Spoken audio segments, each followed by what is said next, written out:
येताय दत्तप्रभूंनीच योजना केली होती हो. तिथे असणारे गोविंद स्वामी म्हणून त्या गोविंद स्वामींना सांगितलं होतं की शास्त्री बुवा येत आहे, तुम्ही जरा व्यवस्था बघा. ते वर आले आणि गोविंद स्वामींची भेट झाली. गोविंद स्वामींनी त्याला नमस्कार केला, याने त्याला नमस्कार केला. आता दोघांपैकी कोणीच एकमेकाला ओळखत नाहीये.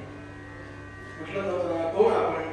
म्हटलं मी सावंतवाडी माणगाव बोलून आलो. असं वासुदेव टेंबे. बर या आमच्या घरी या. गोविंद स्वामी आपल्या घरी बोलावलं. हातपाय धुणं वगैरे जे काय असेल सगळं झालं आणि जेवायला म्हणून म्हटलं काही एवढ्या लांबून प्रवासात आला, काहीतरी घ्या, खाऊन घ्या म्हणून जे काय होतं समोर ठेवलं. जेवता जेवता प्रसंग एकंदरीत जो घडला खाली, म्हटलं आपल्याला माहिती नसेल पण या वेळेला खाली जायचं नसतं. ते म्हणाले हो मी चुकून गेलो आणि कुणीतरी एक यती आले आणि त्या यतीने सांगितलं की तुला माहिती नाही इथे आता नको, काकड आरतीला ये, तुला दर्शन हवं असेल तर, असं सांगितलं आणि वर जायला सांगितलं. मी वर आलो, तुमची भेट झाली. गोविंद स्वामी हसले. म्हटलं का हसला? म्हटलं शास्त्री बुवा तुम्हाला जे यती म्हणून कोणी सांगायला आले होते ना इथे यायचं नाही म्हणून, ते दुसरं तिसरं कोणी नव्हतं, भगवान दत्त होते. म्हणजे ज्यांच्या दर्शनाकरता तुम्ही आला ते दत्तप्रभूच तुम्हाला येऊन सांगून गेले की इथे यावेळेला यायचं नसतं, उद्या सकाळी ये म्हणून. स्वामी महाराजांना कळलं की मी ज्यांच्या दर्शनाकरता आलोय ती दत्त माऊली प्रत्यक्ष माझ्या समोर येऊन मला ओळखता आलं नाही.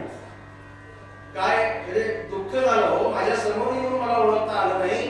स्वामी महाराजांच्या डोळ्यातून घरकन पाणी आलं आणि मनोमन नमस्कार केला दत्तप्रभूंना. आणि आता तळमळ एवढीच आहे की मी वाडीला आता आलोय पण मला तुमचं दर्शन व्हायचंय. उद्या केव्हा एकदा पहाट होते, केव्हा मी स्नान करतो आणि केव्हा एकदा काकड आरती त्या दर्शनाकरता मी येतो, अशी तळमळ लागली. पहाटे पहाटे उठले नित्याप्रमाणे, स्नान संध्याकाळी कर्म आटोपलं आणि आता सभा मंडपामध्ये येऊन बघतायत. आता दरवाजा उघडे, आता दरवाजा उघडे. दरवाजा उघडला, काकड आरती झाली, भगवान दत्तप्रभूंचं दर्शन घेतलं आणि दर्शन झाल्यानंतर या अभंगाची निर्मिती आहे. दत्ता मजला प्रसन्न होसी, जरी तू वरदेसी, तरी मी आन न मागे तुझसी तीर्थारूपी मानसी. हे दत्तप्रभू हे भगवंता वास्तविक दत्त ही देवता, या देवतेच्या नावामध्ये सगळं आलं हो. दत्त म्हणजे देणे, देण्याकरताच ही देवता आहे. म्हणून स्वामी महाराज इथे काय सांगतायत, मी फक्त तुमच्या दर्शनाकरता आलोय, मला तुमच्याकडून काहीही मागायचं नाही. अगदी शपथपूर्वक सांगतो, मला काहीही नकोय, काहीही नकोय. असं हे फक्त संत महात्मे योगी संन्यासी हेच म्हणू शकतात, काहीही नको. एवढ्या लांब जाऊन भगवान दत्तप्रभूंना हात जोडून ते स्वतः समोर आलेले असताना सुद्धा मला काहीही नको असं कोण म्हणेल? तुम्ही आम्ही म्हणू? आम्ही असं म्हणणार नाही, हे देवाला माहिती आहे. म्हणूनच देव आमच्या समोर येत नाही. त्या संतांच्या सत्पुरुषांच्या समोर का जातात? त्याला खात्री आहे याला काही नकोच आहे. ते प्रत्यक्ष मला काहीच नकोय, पण तुम्ही जर मला दर्शन देण्याकरता आलात आणि उद्या सकाळी काकड आरतीला ये असं तुम्ही म्हणाला, असं गोविंद स्वामी सांगतायत. आणि तुम्ही असं जर म्हणाला, तुम्हाला जर काहीतरी द्यावं असं वाटत असेल, जरी तू वरदेसी, जरी तू जर तुम्हाला वाटत असेल मला काहीतरी द्यावं तर द्या, मला नको. तुम्ही देण्याकरताच आहात. दत्त म्हणजे देणे, अशी देणारी देवता आहात आणि तुम्हाला वाटतंय तर द्या, मला नको. काय निग्रह आहे स्वामी महाराजांचा किंवा त्यांच्या शिष्य परिवारांचा. येथे मगाशी उल्लेख केला ना रंगाबुद्ध महाराज, गुजरात नारेश्वरचे. त्यांचा एक नियम होता, त्यांनी पैसा बघितला, स्पर्श नव्हे बघितला, पैसा जर त्यांना समोर दिसला ना कोणीतरी ठेवलेला आणि तो पैसा बघितला, पैसे बघितले, तिथे आंघोळ करायचं ठरवलं. आणि आंघोळ करून 24 तास मौन, म्हणजे कोणाशी बोलायचं नाही 24 तास. आता मला 6, आता एक समजा 5, 5:30 वाजता पैसे दिसले, उद्या संध्याकाळी 5:30 वाजता वाजेपर्यंत कोणाशी बोलायचं नाही आणि अन्न घ्यायचं नाही. का? पैसे दिसले म्हणून. काय निग्रह असतो. अशा पद्धतीने ही वागणारी मंडळी, त्यांना काय हवं होतं जीवनामध्ये? भगवंतांच्या कृपेशी काय हवंय, तुम्हाला जर द्यावं असं वाटत असेल तर मी मागतो.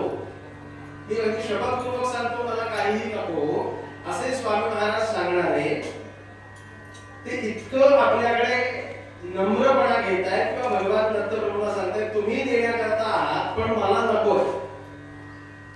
कारण यांची नको हीच भावना जास्त होती.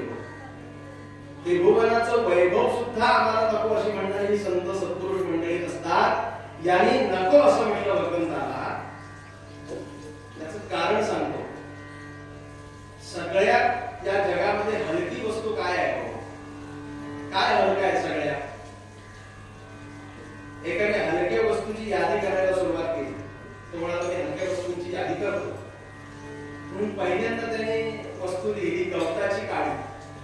गवताची काडी हलकी आहे, वारा आला की उडून जाते म्हणून पहिल्यांदा लिहिलं गवताची काडी. ती गवताची काडी असं लिहिलं बघितल्यानंतर दुसरा एक जण आला. तो म्हणाला काय लिहिता? तुम्हाला हलक्या वस्तूंची यादी करतो. मग पहिलं काय लिहिलंय? तो म्हणाला पहिलीच आता एकच वस्तू लिहून झाली आहे गवताची काडी. तुम्हाला गवताची काडी हलकी असते, त्याच्यापेक्षा एक हलकी वस्तू आहे मी सांगतो. तुम्हाला काय सांगा सांगा काय? तुम्हाला कापूस. आता गवताची काडी उडून जायला जरा जोराचा वारा यावा लागतो. कापूस असं झुळूक आली तरी उडून जातो ना. तृणादपि लघुस्थूलः स्थूलादपि च याचकः. तृण म्हणजे गवताची काडी. त्या गवताच्या काडीपेक्षा तृणादपि लघुस्थूलः, स्थूल म्हणजे कापूस, त्या गवताच्या काडीपेक्षा सुद्धा कापूस खूप हलका आहे म्हणाले. तो सहज उडून जातो. असं म्हणाला ठीक आहे मग कापूस वर लिहितो. कापूस लिहायला गेला तोपर्यंत तिसरा आला. तो म्हणाला काय लिहिता? हलक्या वस्तूंची यादी करतो. काय लिहिलंय? म्हटलं गवताची काडी कापूस. म्हणाला काय लिहिता? त्याच्यापेक्षा एक हलकी वस्तू आहे. म्हटलं काय हो? स्थूलादपि च याचकः. जो याचक असतो ना, याचना करतो त्याला याचक म्हणतात. जो मागतो तो याचक. ते म्हणाले कापसापेक्षा सुद्धा याचक हलका आहे. याचना करणारा कापसापेक्षा सुद्धा हलका आहे. तेव्हा याचक असं नाव लिहा त्याच्यावर. ते दोघांनी ऐकलं म्हणाले काय सांगता? गवताची काडी म्हणाले जोरात वारा आल्यानंतर उडून जाते, कापूस तो झुळूक आल्यानंतर उडून जातो, याचक उडून जातो का वारा आल्यानंतर? आणि तुम्ही हलका म्हणता. आम्ही सर्वसाधारण असं ठरवतो ना हे उडून गेलं म्हणजे असं आम्ही ठरवतो. तुम्हाला याचक उडून जातो का? गवताची काडी जाते किंवा कापूस जातो, याचक उडून जातो, त्याच्यापेक्षा हलका म्हणता मग तो सहज उडून गेला पाहिजे. तो म्हणाला गंमत अशी आहे की वारा त्याच्या वाऱ्याला सुद्धा जात नाही. याचकाच्या त्याला भीती वाटते वाऱ्याला का? हा माझ्याकडे काहीतरी मागेल म्हणून तो वारा सुद्धा त्याच्याकडे जात नाही, म्हणून तो उडून जात नाही. पण तो सगळ्यात हलका काय असेल तर याचक हलका आहे. या वासुदेवानंद सरस्वतींसारखे असे संत महात्मे साधू पुरुष एवढे हलक्या दर्जाचे नाही की आम्हाला काहीतरी द्या म्हणून सांगण्याकरता. पण दुसरी गोष्ट अशी आहे भगवंत देण्याकरता आहे आणि आम्ही त्यांच्या दरबारात आलो. काही जणांना असं वाटेल की आम्ही मंदिरामध्ये जातो, भगवंतांना प्रार्थना करतो, देवा आम्हाला अमुक द्या, आम्हाला तमुक द्या, आम्ही काही ना काहीतरी भगवंतांकडे मागण्याकरता जातो. इथे हवं तर आजपासून निरीक्षण करा पुढे 2 दिवस. इथे आलेल्या 100% माणसांपैकी किती टक्के माणसं मला नको असं म्हणतात आणि किती टक्के माणसं मला हवं असं म्हणतात ते तुमचं तुम्हीच बघा. किती आम्ही याचना करतो भगवंताकडे. लग्न झालेले मुलं होऊ देत म्हणतात, मुलं झालेले त्यांना चांगले गुण मिळू देत म्हणतात, त्यांना काहीतरी विद्याभ्यास मिळू दे म्हणतात, नोकरी धंदा मिळू दे म्हणतात, पुढे लग्न होऊ दे म्हणतात, पुन्हा मुलं होऊ दे. म्हणजे आमचं हे राग चालूच आहे. एखादा नोकरी मागतो, एखादा पैसा मागतो, एखादा बंगला मागतो, एखादा गाडी मागतो, काही ना काहीतरी आम्ही भगवंताकडे मागतो. सांगायचं कारण स्वामी महाराजांसारखे एवढ्या उच्च पदाला पोहोचलेली मंडळी मागणार नाहीत, पण तुम्ही आम्ही सर्वसामान्य आहोत आणि आम्ही मागितलं तर भगवंत आम्हाला देणार नाही असंही नाही. आद्य शंकराचार्य एका ठिकाणी म्हणतात आपत्सु मग्न स्मरण पदिजम करोमि दुर्गे करुणानिवेशिवे नैत छठत्व मम भावयेतः क्षुधा तृषार्ता जननीं स्मरन्ति. क्षुधा म्हणजे भूक लागल्यानंतर जशी मुलाला आईची आठवण होते, बाकी कोणाची आठवण होते का मुलाला? भूक लागली की आईची. मग त्या मुलाला जशी आईची आठवण होते तसं आम्हाला काहीतरी गरज भासल्यानंतर आम्ही त्या भगवंतांची लेकरं आहोत, ती आमची आई आहे म्हणून आम्ही ठासून म्हणतो आहोत त्वमेव माता च पिता त्वमेव त्वमेव बन्धुश्च सखा त्वमेव त्वमेव विद्या द्रविणं त्वमेव त्वमेव सर्वं मम देव देव त्वमेव माता त्वमेव पिता हे आम्ही त्यांनाच म्हणू शकतो ना. मग आमच्या आई समोर आम्ही बालकांनी ती आमची आई आहे, आम्ही तिची लेकरं आहोत. मग आम्ही जर तिच्याकडे हट्ट केला आमचं चुकीचं मुळीच नाही, पण ते मागणं काय असावं याला महत्व आहे. मागा निश्चित मागा, कारण भगवंताला सुद्धा नियम असा आहे. वामन पंडिताला एकाने विचार, ते म्हणाले सर्वसाधारण आपण मंदिरामध्ये जातो, भक्त आणि भगवंत यांचं नातं काय हो? वामन पंडितांनी पहिल्यांदा एक दृष्टांत सांगितलं. तो दृष्टांत असा आहे, एका व्यक्तीने एक अंक लिहिला, एक असा आकडा लिहिला आणि त्या आकड्याकडे मोठा तोऱ्याने बघतो. एक आकडा लिहिला. दुसरा माणूस आला आणि त्याने विचारलं काय लिहिलंय हो? तो म्हणाला एक लिहिलाय. मग त्या एक कडे 1000 वेळा जरी बघत राहिला तरी त्याच्यात काय बदल होणार आहे का? तुम्हीच लिहिलाय ना, एक लिहिलाय, काय काय बघायचं काय त्याच्याकडे? तो म्हणाला एक लिहिलाय, बघतोय. तो म्हणाला एक गंमत दाखवतो तुम्हाला. मग दुसरा पुढे आला. तो म्हणाला या एक ची किंमत तुम्ही कितीही वेळ त्याच्याकडे बघत राहिला तरी वाढणार आहे का? पण मी एका क्षणात वाढवू शकतो. तो म्हणजे वाढवा. म्हणून त्या एकच्या पुढे त्याने शून्य लिहिलं. तो एक लिहिलेला होता, त्याच्या पुढे शून्य लिहिलं. काय झालं? एक ची किंमत 10 पटीने वाढली, म्हणजे एकाचे 10 झाले. तुम्हाला आता बघा, तुम्ही एक लिहून फक्त बघत बसला होता, त्याची किंमत वाढली नाही, त्याच्या पुढे शून्य लिहिल्याचा परिणाम एकाची किंमत 10 पटीने वाढली. वाढली ना? हो. मग तुमच्या एक पेक्षा सुद्धा माझं शून्य महत्वाचं आहे. अजून दाखवू गंमत? हे बघा, म्हणून त्याने अजून एक शून्य केलं. काय झालं? 10 चे 100 झाले, पुन्हा 10 पटीने किंमत वाढली. म्हणजे तुमच्या एक पेक्षा माझ्या शून्याला महत्व जास्त आहे. जो पहिला होता तो म्हणाला मी एक लिहिला इथपर्यंत ठीक आहे, पण हा मला एकावर एक शून्य लिहितोय आणि किमती वाढवून दाखवतो. याला असं वाटतंय की याच्या शून्याला किंमत जास्त आहे. तो म्हणाला असं करा, आता मी तुम्हाला थोडीशी गंमत दाखवू. तुम्हाला दाखवा. तो पुढे आला आणि त्याने लिहिलेला जो एक होता तो पुसून टाकला. काय झालं? आता त्या शून्याच्या पुढे कितीही शून्य द्या, किंमत शून्य. तो म्हणाला एक लक्षात घ्या, त्या शून्याला किंमत केव्हा येते? ज्यावेळेला त्याच्या आधी अंक असतो त्यावेळेला, आहे ना? तो अंक असल्याशिवाय शून्याला किंमत नाही, आणि त्या अंकावर शून्य दिल्याशिवाय त्याची किंमत वाढत नाही. म्हणजे अंकावर शून्य अवलंबून आहे आणि शून्यावर अंक अवलंबून आहे. दोन्ही एकमेकावर अवलंबून आहेत ना. वामन पंडित नेमकं तेच सूत्र हातात घेतलं आणि ते म्हणाले भक्त आणि भगवंत यांचं नातं काय सांगू?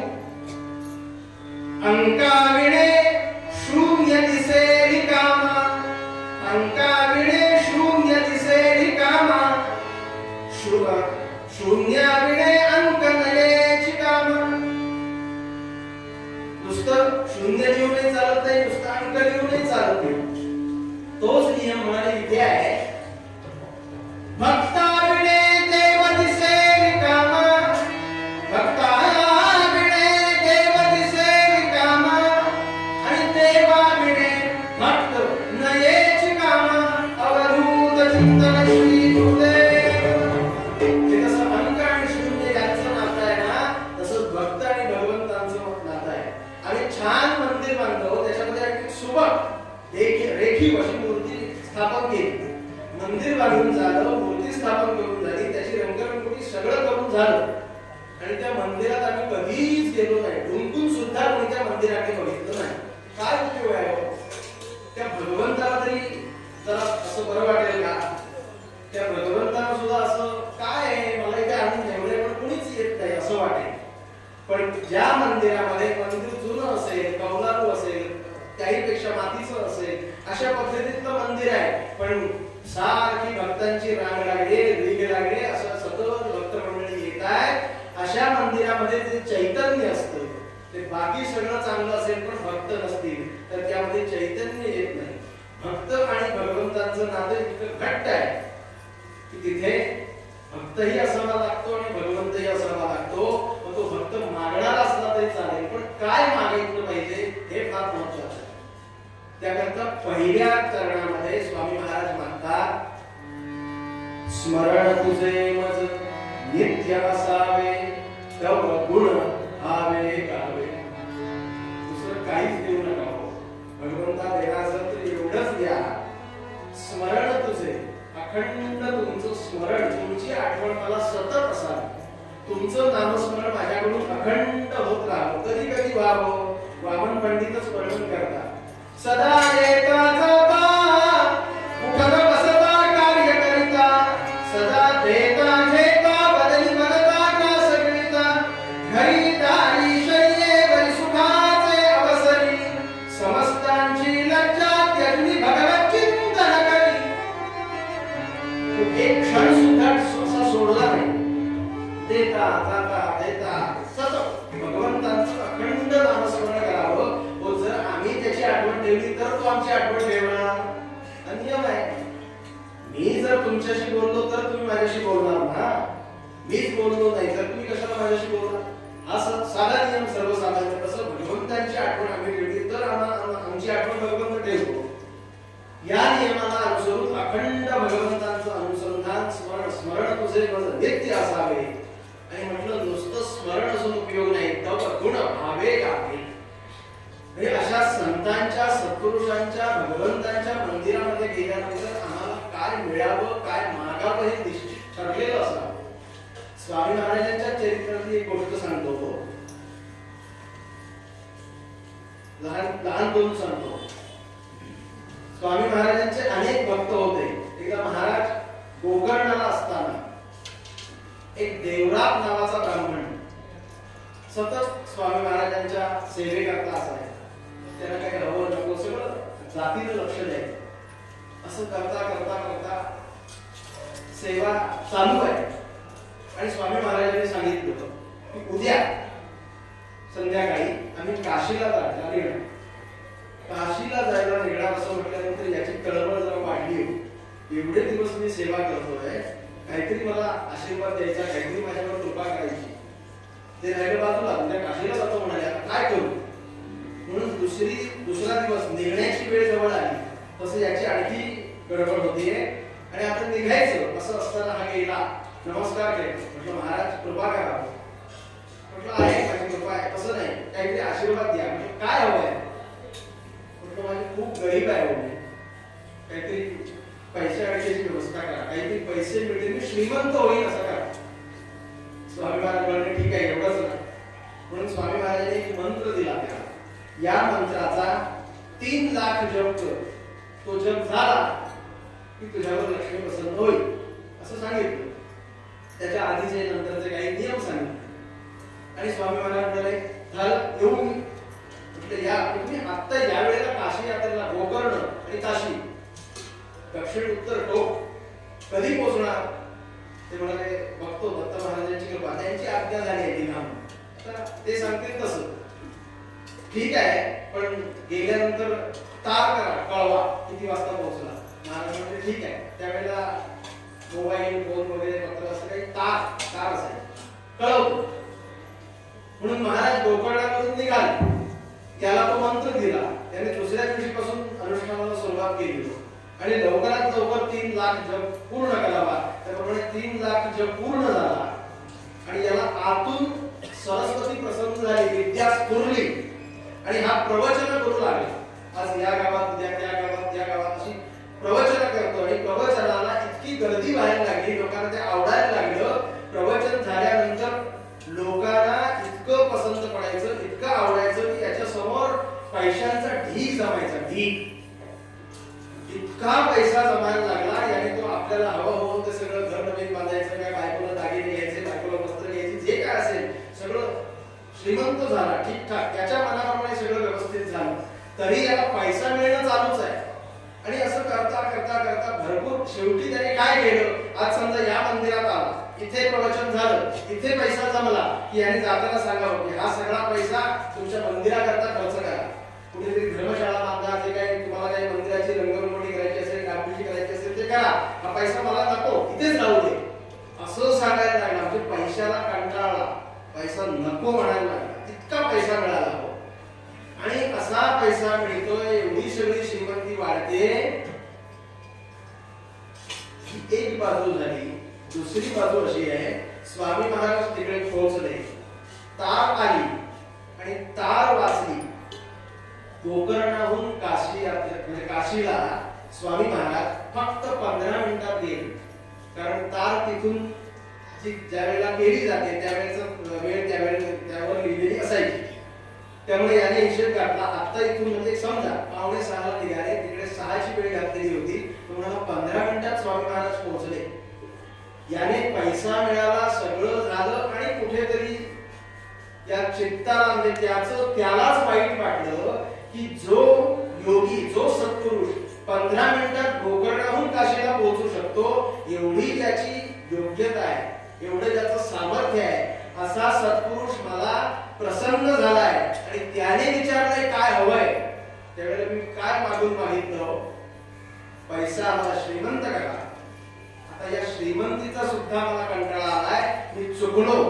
त्याच वेळेला जर सांगितलं असतं की तुमची कृपा, भगवान दत्तप्रभूंची कृपा मला करून द्या असं सांगितलं असतं, तर त्याला ते अवघड नव्हतं, सहज झालं असतं. हो, पण मी हे मागून चुकलो. मला सांगायचं एवढंच आहे की आपल्या जीवनामध्ये मी हे मागून चुकलो अशी वेळ येऊच देऊ नका. मागतानाच असं मागावं की जे मागितल्यानंतर पुन्हा कोणाकडे हातच पसरावे लागू नये. अशी या संतांनी, सत्पुरुषांनी, भगवंतांनी आमच्यावर कृपा करावी, याच्याकरता स्मरण तुझे मज नित्य असावे, तव गुण भावे गावे आणि अनासक्तीने मी वागावे. शुद्ध मराठीत आहे, फार अवघड काही नाही. अनासक्ती, आणि त्या अनासक्तीने मी वागावे, ऐसे मन वळवावे. माझ्या मनामध्ये कसल्याही प्रकारची आसक्ती येऊ नये, अशा प्रकारचा मला आशीर्वाद द्या. फक्त एवढ्या एकाच चरणाचा आपण आज विचार करूया. काहीही मागायचं नाहीये, मला काहीच नको. कारण वासुदेवानंद सरस्वतींच्या मते आम्ही संन्यास केव्हा घेतात हो? संन्यासी कोणाला म्हणतात? वैराग्य कशाला म्हणतात? काहीही नको ही स्थिती येण्याकरता मन कसं असावं लागतं, त्याकरता एकनाथ महाराज एके ठिकाणी वर्णन करतात. वमिलिया अन्न जेवी लालन घोटी रसना, अंगन सुये अंगना प्रेताचिया. वमिलिया अन्न जेवी लाळ न घोटी रसना. एखाद्याला दुपारी भरपूर श्रीखंड खायला लागतो, भरपूर भरपूर भरपूर श्रीखंड खातो. पुढे आता पोट भरलाय, अगदी इथपर्यंत आले, नाही म्हटलं थोडस आग्रहाचं म्हणून थोडं घ्या थोडं घ्या, भरपूर श्रीखंड खाल्लं, अगदी इथपर्यंत आले असं म्हणा. आणि तो बाहेर आला, हात धुतले, चूळ भरली, आणि चूळ भरण्याकरता ती फेकण्याकरता म्हणून खाली वाकला. इथपर्यंत आलेलं श्रीखंड खाली वाकला, काय झालं? सगळं श्रीखंड बाहेर आलं. ते बाहेर आलेलं श्रीखंड तो मागून दुसरा आठवण्याकरता आला. तुम्हाला काय पडलं? तुम्हाला सगळं प्रकरण बाहेर आलं, होय ना? श्रीखंडच आहे ना, तुम्हाला फार आवडतं म्हणून खाल्लं ना, तो पुन्हा खा. श्रीखंडच आहे, आत्ताच खाल्लंय, अजून एक 10 मिनिटं सुद्धा झाली नाहीये, आत्ताच खाल्लंय, ते खा ना पुन्हा. खाई कोण खाई? त्याच्याकडे बघितल्यानंतर आमची अवस्था काय होईल? नुसती कल्पना करा. आम्ही हे सांगितल्यानंतर, ऐकल्यानंतर सुद्धा आम्ही शी असं वाटलं, पण प्रत्यक्षात तिथे आमची जर अशी अवस्था झाली, त्या वेळेला आम्ही काय म्हणू आणि किती त्यापासून दूर जाऊ? नाथ महाराज सांगतात किंवा वासुदेवानंद सरस्वती सांगतात, बाकीच्या या ऐहिक संपत्तीकडे आम्ही या पद्धतीने बघितलं पाहिजे. या दृष्टीने तिथे बघा. अंगन सुये अंगना प्रेताची. या पुढचा दृष्टांत फार नाही बोलत. अगदी जीवाभावाची पती पत्नी आहे. तो पती गेल्यानंतर त्या पत्नी ढसाढसा रडते. म्हटलं का रडता? आमचे गेले म्हणून रडते. पण म्हटलं तुमचेच ना ते, जाऊन आता भेटा त्याला, घ्या जवळ, चालेल का? प्रेत आहे, प्रेताला आम्ही जवळ घेऊ का? त्याच्याकडे बघितल्यानंतर जशी आमची वृत्ती होते त्या पद्धतीने या सगळ्या सुखाकडे बघायला शिका. असं झाल्यानंतर त्याला अनासक्ती म्हणता येईल, अनासक्त असं म्हणता येईल. असं होण्याकरता भगवंतांचीच कृपा लागते हो. आणि ती कृपा मिळवण्याकरता अशा संतांच्या, सत्पुरुष त्यांना अशा पद्धतीने जवळ जावं, अशा पद्धतीने शरण जावं की त्यांना शरण गेल्यानंतर त्यांच्यात आणि आमच्यात फरकच राहू नये. तो म्हणजेच मी. अशा पद्धतीचं हे मन त्या संतांच्या सत्पुरुषांच्या उपदेशानं परिपूर्ण जगण्याकरता लायक म्हणून आम्हाला या जीवनामध्ये त्यांनी बनवावं आणि आम्ही त्यांच्याकरता हे मन असं अर्पून टाकावं की कसं लोण्याच्या भज्यासारखं अर्पून टाकावं. तुम्ही म्हणाल लोण्याची भजी म्हणजे काय असतं? आता सगळं अशा पद्धतीचं बोलत राहिलं की लोक कंटाळतात म्हणून जरा गंमत, पण त्या गमतीमध्ये सुद्धा काहीतरी अर्थ असावा अशी गंमत.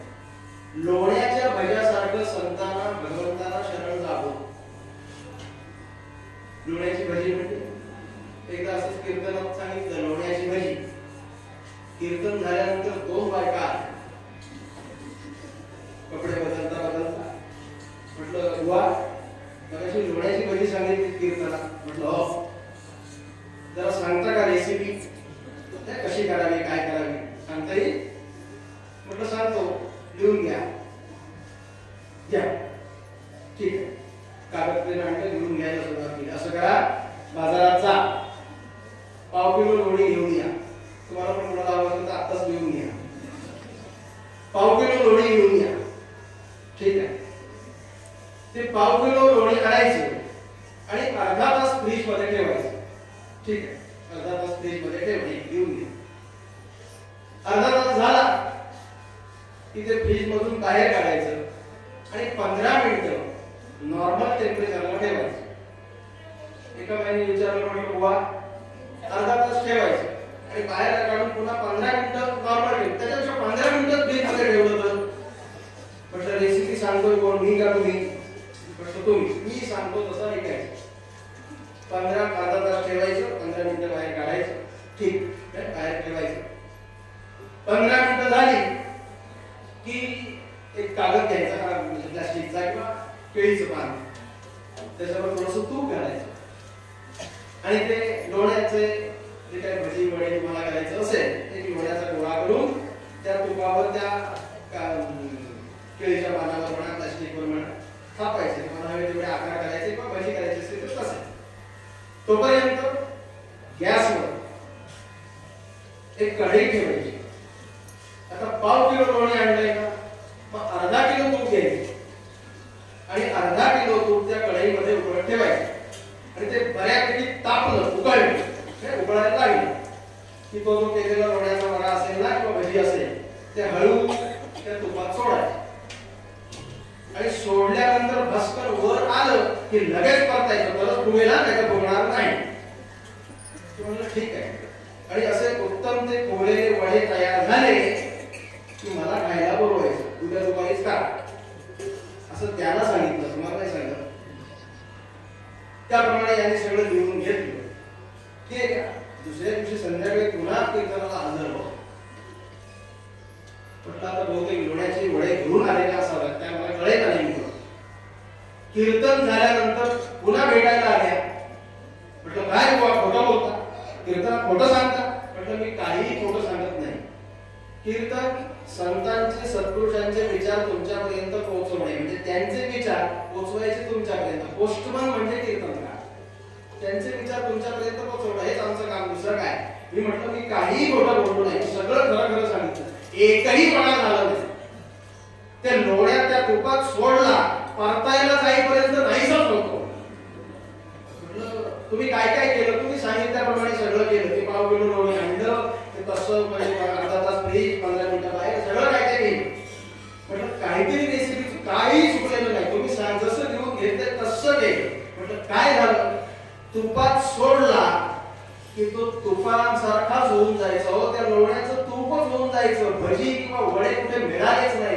म्हटलं तेच आम्हाला सांगायचं आहे. भगवंतांच्या पायावर डोकं ठेवायचं, संतांच्या पायावर डोकं ठेवायचं आणि आपलं सगळं चित्त मन वृत्ती बुद्धी सगळंच भगवंतांना अर्पण करून टाकायचं आणि भगवंतासारखं व्हायचं.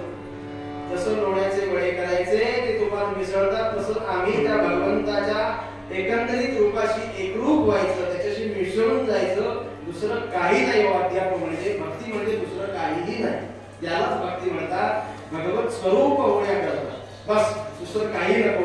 म्हणजे मूळ पद्यकार भगवंताकडे मागायचं झालं तर अशा प्रकारे मागतात, भगवंताला काही देऊ नका, फक्त द्यायचं असेल तर एवढंच द्या.